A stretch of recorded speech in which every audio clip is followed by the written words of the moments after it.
Impossible, बिल्कुल time नहीं हमारे पास, सॉरी। एक्सक्यूज मी, आप मिस्टर बादशाह हैं? मिस्टर बादशाह सीक्रेट केस सॉल्व कर रहे हैं, आपको इंतजार करना होगा। देखिए, हमें उनसे बहुत जरूरी काम है। Okay mister Rocky. Yes. Mister बादशाह को इमीडिएटली कांटेक्ट करो, उनसे को मिलना चाह रहे हैं, it's very urgent. Charlie, send the signal. Okay.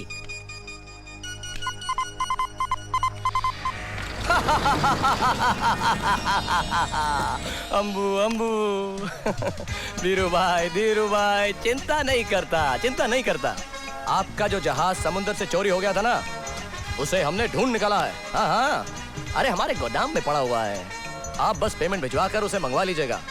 Okay bye. Bye the way, भाभी केम छे? मजामा? गुड। मारी याद आपजो। Okay bye bye. हाँ आवजो। Yes mister Jhunjhunwala. आपको मेरा नाम कैसे? आपके कोट के बाएं हाथ के स्लीव के नीचे जो आपका बायां हाथ है, उस पर एक सोने का ब्रेसलेट है जिस पर साफ साफ लिखा हुआ है के झुनझुनवाला। बैठ जाइए। कहिए क्या काम है? ये मेरी बेटी सीमा की तस्वीर है,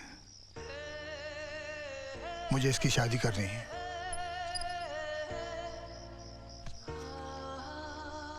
बहुत खूबसूरत है, मुझे कोई एतराज नहीं, लेकिन इसके लिए आपको मेरी माँ से बात करनी होगी। नहीं, आप समझे नहीं। लड़का तो मैंने ढूंढ लिया है। यह है नितिन धर्मपाल, हाय, मेरे मरहूम दोस्त का बेटा। समझ गया। और आप चाहते हैं कि आपकी बेटी की शादी इनके साथ हो जाए? जी। शादी करानी है तो किसी पंडित जी के पास जाइए ना, आप मेरे पास क्यों आ गए? दरअसल मेरी बेटी के सर पर लव मैरिज का भूत सवार है। वो नितिन को पसंद तो करती है, लेकिन इससे शादी नहीं करना चाहता। ओफो, तो फिर आप जानबूझकर अपनी बेटी के साथ जबरदस्ती क्यों कर रहे हैं? इसलिए कि मुझे ब्रेन ट्यूमर है, लास्ट स्टेज। 26 सितंबर को मैं अमेरिका जा रहा हूँ ऑपरेशन के लिए। जिंदगी का क्या भरोसा। और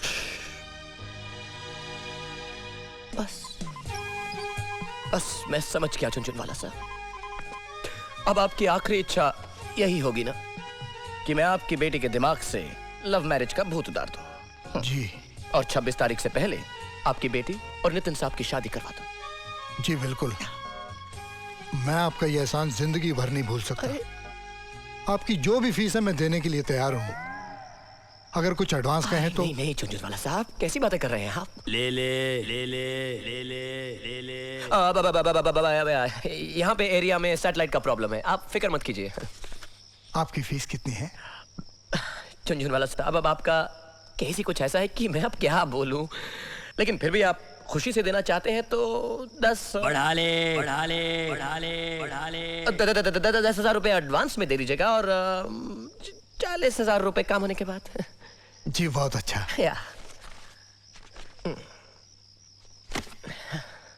thank you very much. Jhunjhunwala साहब, आप बिल्कुल बेफिक्र हो जाइए। अब आप समझ लीजिए कि बादशाह ने आपका काम कर दिया। तो मैं चलूं? जी। बहुत बहुत शुक्रिया। नमस्कार।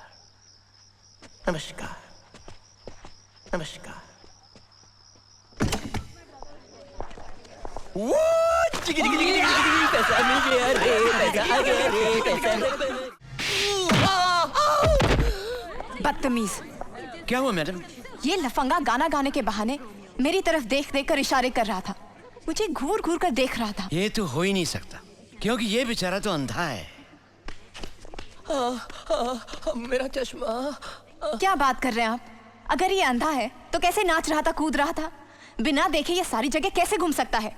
एक कलाकार अपनी मन की आंखों से देखता है। ये बेचारा तो अपना पेट पालने के लिए सालों से यहाँ पे गा बजा रहा है, यहाँ के कोने कोने से वाकिफ है। आपने खामखा से मार दिया। रहने दीजिए मैनेजर साहब, रहने दीजिए। जिसे किस्मत ने इतना मारा हो, उसे कोई और थप्पड़ मार दे तो क्या फर्क पड़ता है? हाँ? मैडम। ओह मैडम यहाँ नहीं, मैडम यहाँ है।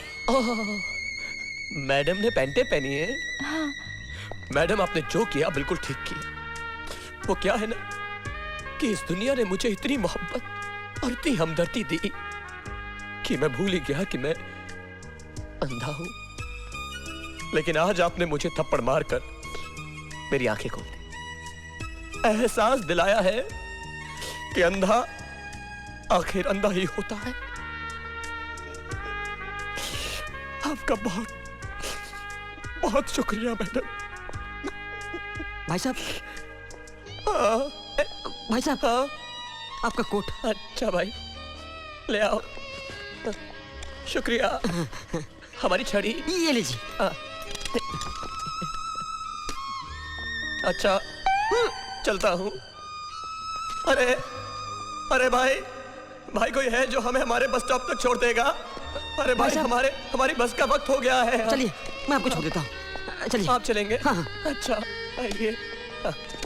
अलविदा। आराम से रहिए, यार, संभालिए ना। तो चलो ना। हाँ। बहुत ही खुददार इंसान है, भूखा मर जाएगा लेकिन वापस लौटकर यहाँ कभी नहीं आएगा और कहीं गाना नहीं गाएगा।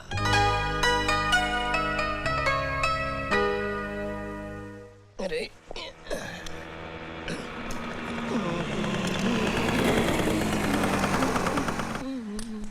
सुनिए, एक मिनट बहन जी, मैं आपको साफ साफ बता दूं कि मैं आंखों से अंधा हूं और अभी अभी एक लड़की के हाथों से थप्पड़ खा के आ रहा हूं। जी लड़की मैं ही थी। ओह, पैंटों वाली। जी मुझसे गलती हो गई। मैं आपकी कोई गलती नहीं, सारा कसूर तो मेरे इस अंधेपन का है। तो आपने मुझे माफ कर दिया? जी। चलिए, आपको जहाँ जाना है मैं आपको छोड़ देती हूँ। अब आप इतना जिद कर रही हैं तो मैं मना कैसे कर सकता हूँ? आइए ना। कहाँ हो गया? क्या बोलते रहो? हाँ, बादशाह ने लड़की को पटा लिया है और यहाँ पर लेके आ रहा है।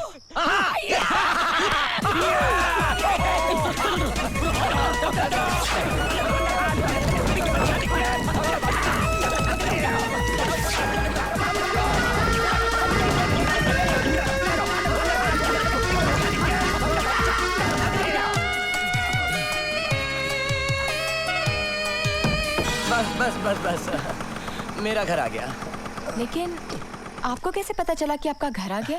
यहीं पास ही में एक तबेला है ना, उसी की खुशबू से। ओह, अच्छा मैं चलती हूँ। अरे नहीं, अब यहाँ तक आई हैं तो इस गरीब की कुटिया में एक कप चाय तो पीकर चाहिए। रात बहुत हो गई है, फिर कभी। ठीक है, जैसी ऊपर वाले की मर्जी। इस मौसम में बारिश? हमारी बस्ती में अक्सर ऐसा होता है। मुझे लगता है कि ऊपर वाले की भी यही मर्जी है कि जब तक बारिश ना रुके आप मेरे गरीब खाने में रुके। आइए ना। चली गई? नहीं, आइए ना। ओके। आइए मेरे गरीब खाने में आप आई। आइए, मेरी तो किस्मत ही खुल गई। संभल के। माफ कीजिएगा, सारा सामान बिखरा पड़ा है।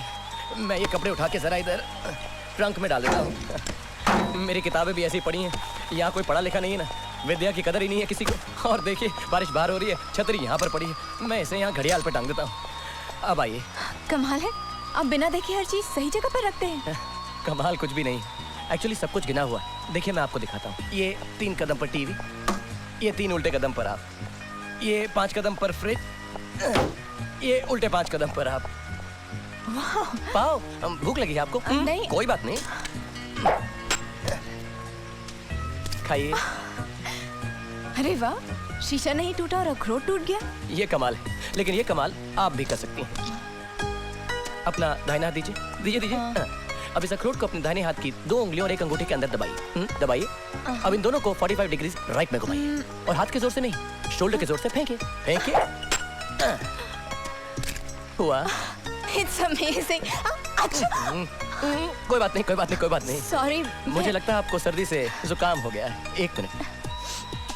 1 2 3 4 5। सुनिए, मुझे ठंडा नहीं पीना। मैं आपको ठंडा नहीं दे रहा हूँ, मैं तो आपको कपड़े दे रहा हूँ। ठंडा तो हम अलमारी में रखते हैं। ले लीजिए। चेंज कर लीजिए। तब तक मैं आपके लिए गर्मा गर्म स्पेशल A1 चाय बना कर लाता हूँ। कड़क मीठी शक्कर कम लाई।